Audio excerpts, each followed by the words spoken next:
Country music has always been a land of raw emotion and real stories. Behind the heartfelt ballads and boot-stomping anthems are artists who lived what they sang. But sometimes those powerful emotions turned inward, and the result was explosive. This isn't just a trip down memory lane. This is a journey through the rivalries that tore through tour buses, split radio airplay, and forced Nashville to evolve. From family tensions turned musical turf wars to breakups that birthed legendary songs, these are the feuds that didn't just shake country music, they reshaped it. So buckle up, because we're diving headfirst into the most iconic, controversial, and transformational showdowns in country music history. Leather and had leather on his guitar, and he was so handsome, and I said, I have found myself a star. And he are one, Waylon Jennings. Here he is. To understand the battle between Chet Atkins and Waylon Jennings is to understand the very identity crisis of country music. The 1970s were a turning point. Nashville had a formula, and Chet Atkins was its chief architect. He had spent decades refining the Nashville Sound.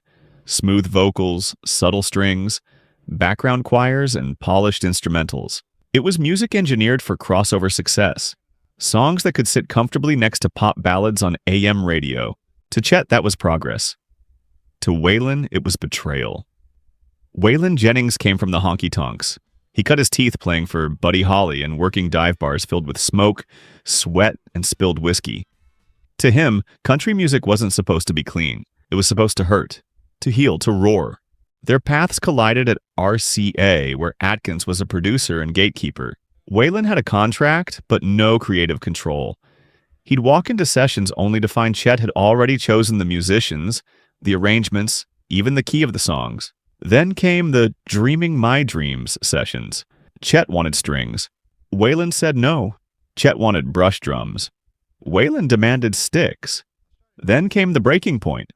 One day, while Waylon was on a break, Atkins secretly added a string section to a track. Waylon returned, heard the overdubs, and saw red. He walked into the control room, stared at the reel-to-reel machine, and without a word, smashed it. The cost? $115,000. The message? Priceless. That act of defiance sent shockwaves through RCA. Waylon demanded full control. No more hand-picked session players, no more overdubs. He brought in his own band and started recording at night. Loud, live, real. The studio became a battleground. Chet, ever the perfectionist, recorded during the day with the A-Team, Nashville's most elite session musicians. Every note was scripted, every harmony calculated. Waylon worked in the dark, literally. He turned down the lights, cranked the amps, and let his band run wild. He wasn't chasing perfection. He was chasing truth. The feud created a technical arms race. Chet pioneered stereo imaging with mid-side mic placements.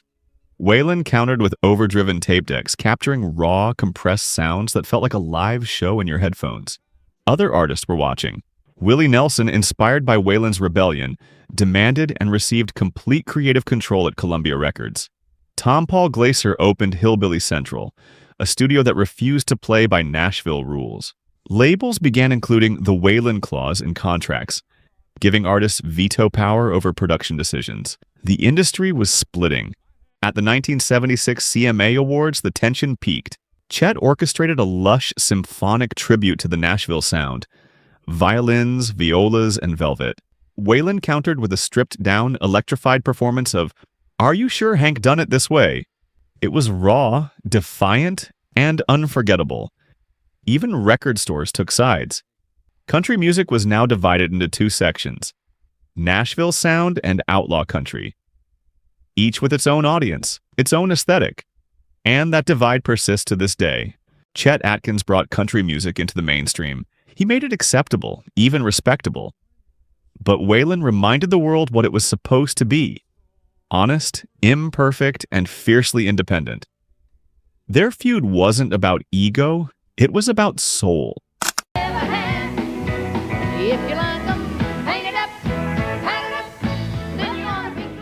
In the golden age of country music, two women reigned supreme. But there was only room for one queen. Loretta Lynn and Tammy Wynette weren't just country royalty, they were symbols. of two different Souths, two different types of womanhood, and two completely opposite visions for the future of the genre. Tammy, with her diamond-studded gowns and tear-streaked ballads, was the soft-spoken songbird who urged women to stand by their men, even when those men didn't deserve it.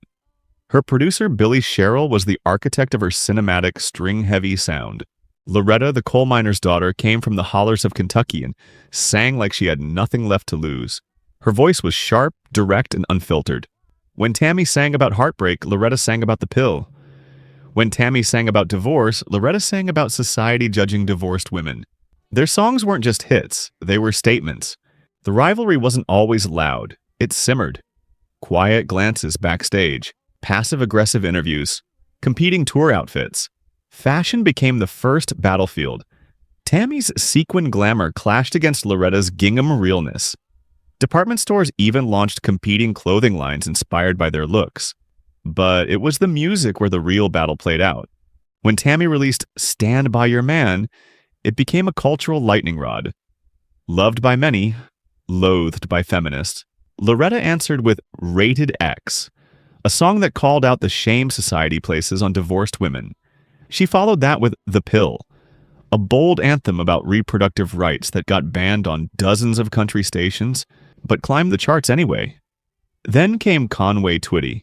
His duets with Loretta were steamy, playful, electric. Fans loved it. Rumors swirled.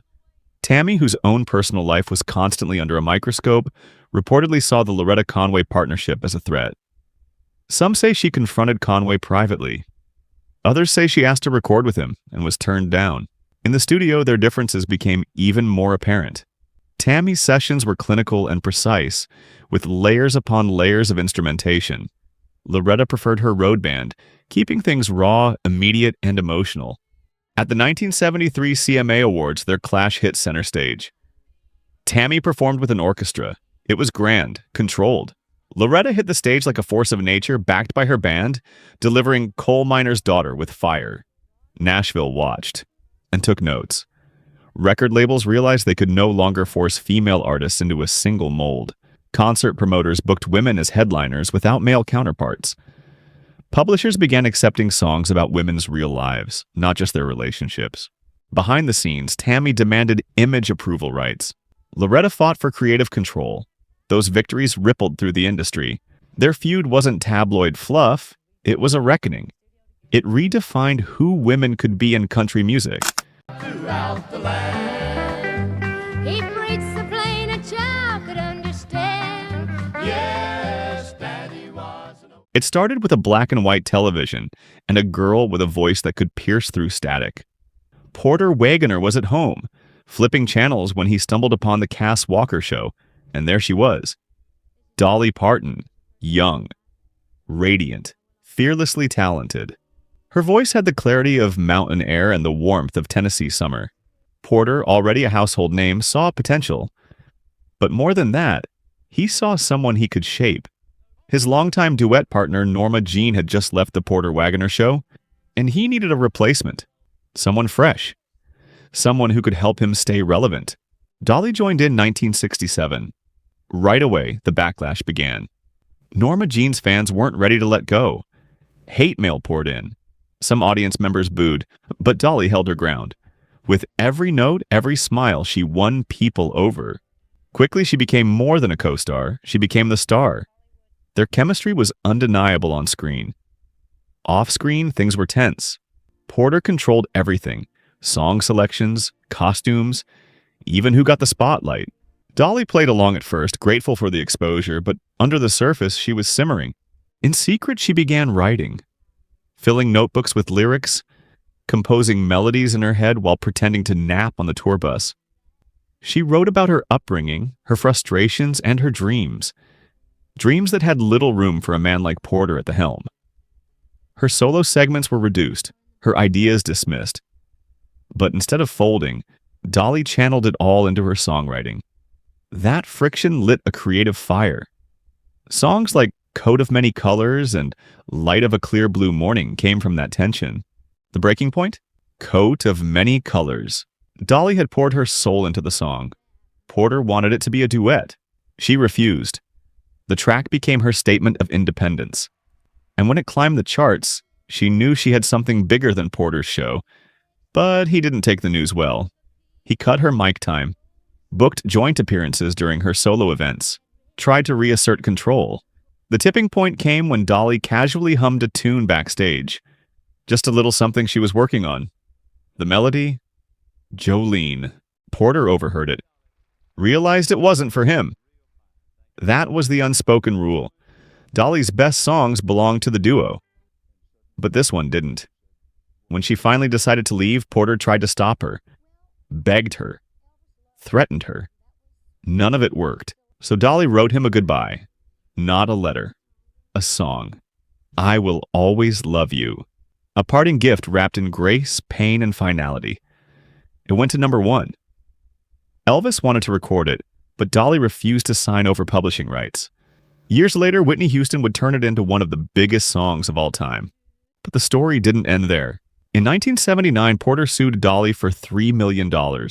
He claimed she owed him for lost profits, contractual breaches, and emotional distress. He wanted credit for shaping her sound. His legal team combed through her catalog, looking for anything he could claim influence over. The industry exploded. Lines were drawn. Traditionalists backed Porter. Younger artists and feminists rallied behind Dolly. And she didn't back down.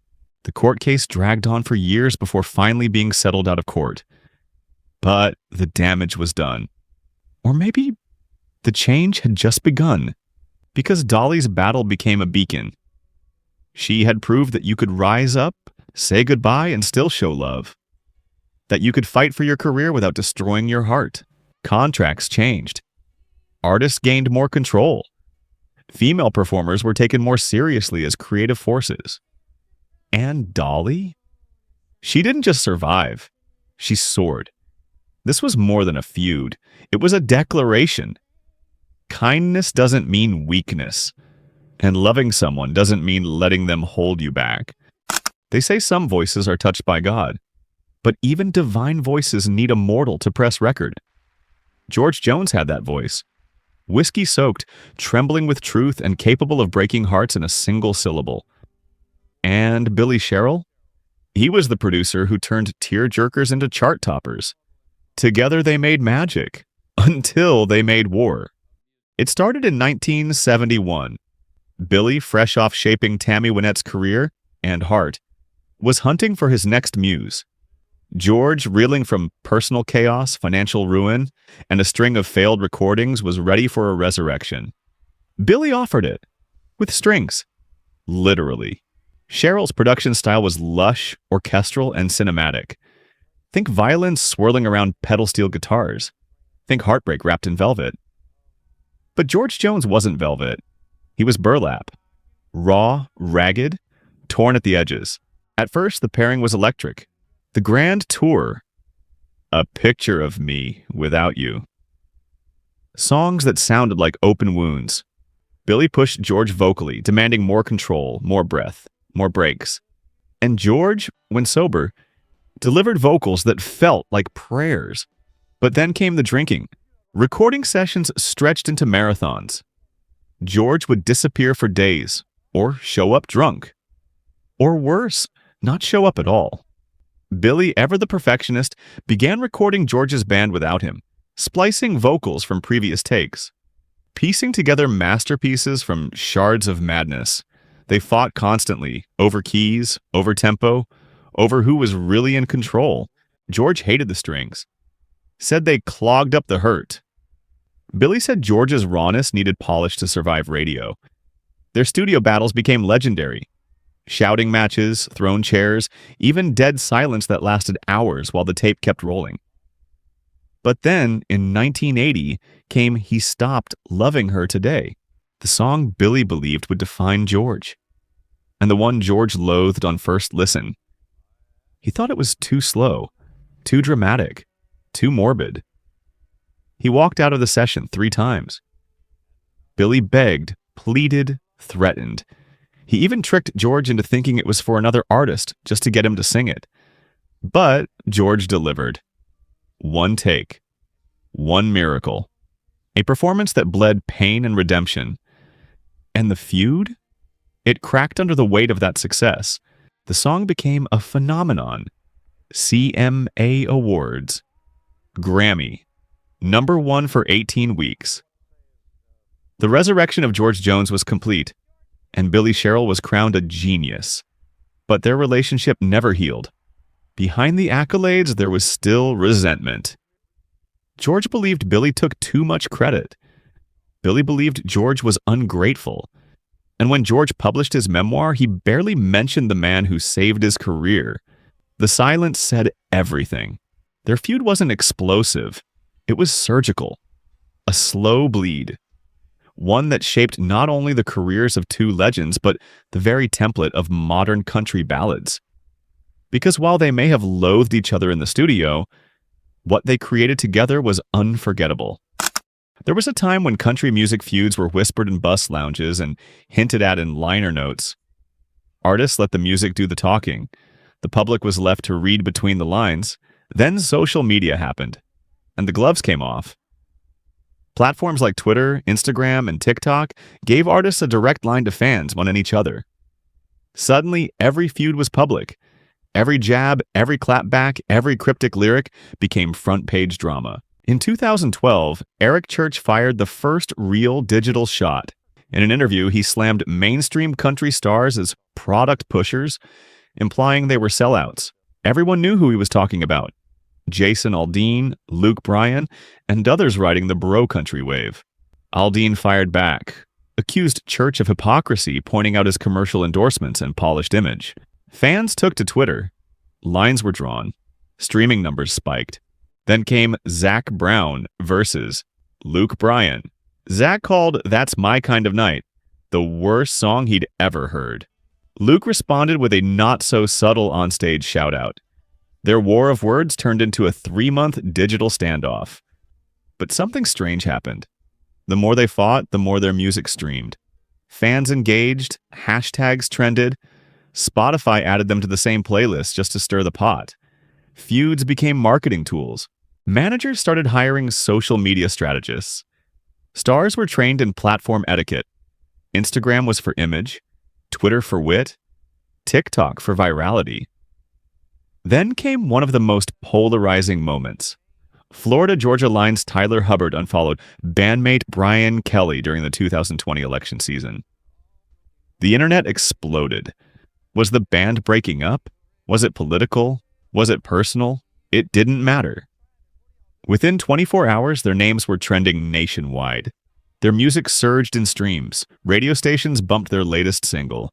Even political disagreements became monetized. In 2022, Maren Morris and Brittany Aldean clashed over transgender rights.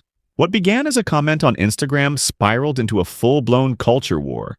Merchandise lines were launched. Hashtags created. Even political PACS got involved. But the numbers didn't lie. Both saw spikes in engagement. Their names stayed in headlines for weeks. The feud became a business model. When Morgan Wallen faced backlash and was pulled from radio, his fans launched a counter-campaign.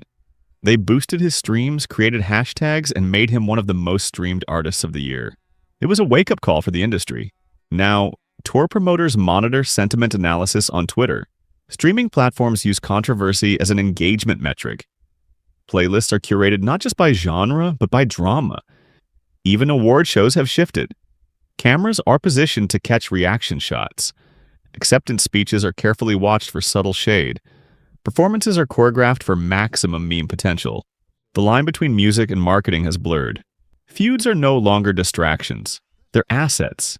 They generate clicks, comments, and cash. But the question remains, when everything is content, what happens to the music? Only time will tell. These feuds weren't just about pride, they were about passion, identity, survival.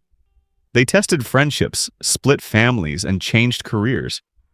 But in the end, they shaped something far greater than themselves. The sound, soul, and story of country music. Which feud shocked you the most? Drop a comment below. Let your voice be heard. And if you want more behind-the-scenes drama, deeper dives into your favorite legends and stories that pull back the curtain on country music's biggest moments, hit that like button subscribe. And if you haven't seen our video on the most promiscuous women of old country music, click on the next video you see on screen.